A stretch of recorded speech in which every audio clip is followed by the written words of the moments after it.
नमस्कार, आप देखना शुरू किए हैं अरविंद कुमार ब्लॉग्स।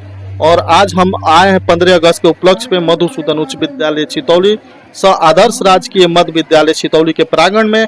यहाँ पर शिक्षक शिक्षिकाएं और बच्चे भी इस कार्यक्रम में हिस्सा लेने के सुबह ही तैयार होकर विद्यालय पहुँच चुके हैं। इस कार्यक्रम की यहाँ तक पहुँचाने के लिए स्थानीय समाज सेवी संतोष कुमार तिवारी और स्थानीय समाज सेवी ओसिहर यादव ने भी बढ़ चढ़कर हिस्सा लिया।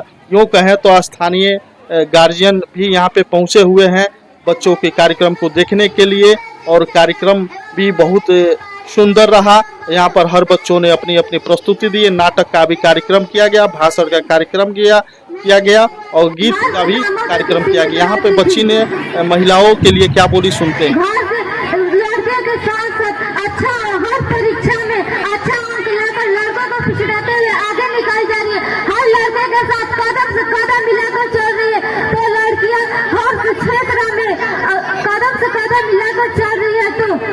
नारी शिक्षा जैसे मुख्यमंत्री, प्रधानमंत्री, राष्ट्रपति इत्यादि जैसे सबसे उच्चतम पदों पर संभाल रही है। ये लगातार देश का विकास हो रहा है, तो शिक्षा नारी अधिकार है, अधिकार भी देना चाहिए। जय हिंद, जय भारत।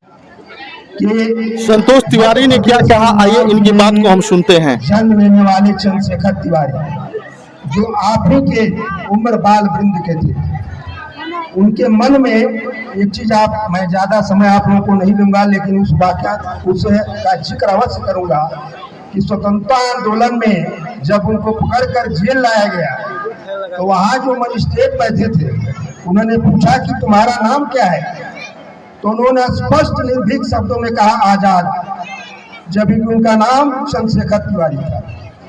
उन्होंने पूछा कि तुम्हारे पिता का क्या नाम है, स्वतंत्रता, जो आज हम स्वतंत्रता दिवस मना रहे हैं।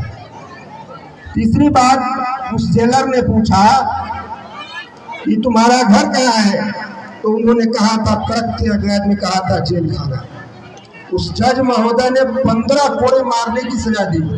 अब आप समझ सकते हैं कि उस बालक जिसका कोमल शरीर उस 15 कोड़ों की मार, त्याग और बलिदान सहते हुए वंदे भारत और जय भारत माता का करते हुए उस कोड़े की सजा को भी पुरस्कार के रूप में स्वीकृत कर भारत माता की अंगड़ाइयों को बलि विधि से छुड़ाने का काम किया।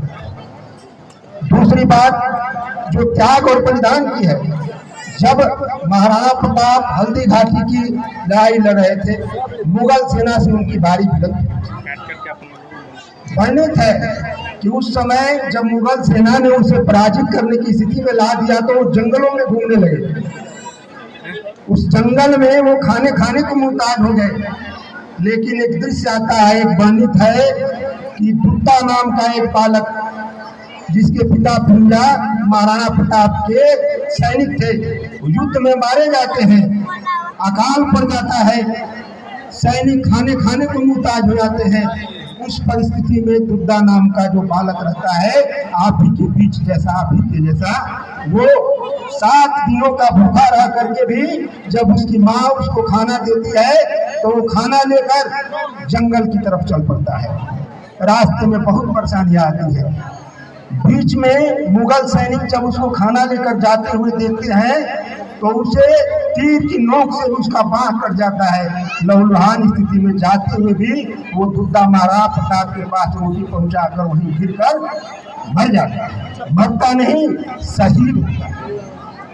महाराणा प्रताप मरने से पहले उनसे पूछते हैं कि तुम तो बालक हो, तुम यहाँ हमारे लिए भोजन लेकर क्यों आए? तो उस बालक ने कहा कि मेरे जैसे लाखों बच्चे आपके इतिहास को देखना चाहते हैं और मेरी पीढ़ी आपके इतिहास को देखना चाहती है। इस तरह की बातें त्याग और केसरिया रंग में आई है। और एक बात जो अभी शिक्षा, नैतिक शिक्षा, हमारा आचरण, इन सभी के बारे में माननीय प्रधानाध्यापक जी ने एक कहा था, तो उस पर मैं बता रहा हूं कि पिछले दिनों हमारे उच्च विद्यालय में अभिभावक दिवस की बैठक हुई। संयोगवश मैं भी उस बैठक में शामिल हुआ। चर्चाएं चली। अभय सर ने कहा कि बच्चे होमवर्क नहीं करते हैं, गृह कार्य नहीं करते हैं। रविंदर सर ने भी कहा, लेकिन एक बात जो नेहा मैडम ने कही वो बिल्कुल आज के परिदृश्य में वो होना चाहिए। अब उन्होंने क्या कहा, उन्होंने एक बात कही थी कि सर विद्यालय में बच्चों की पढ़ाई तो जरूरी है, नैतिक शिक्षा से लेकर नेतृत्व भी जरूरी है।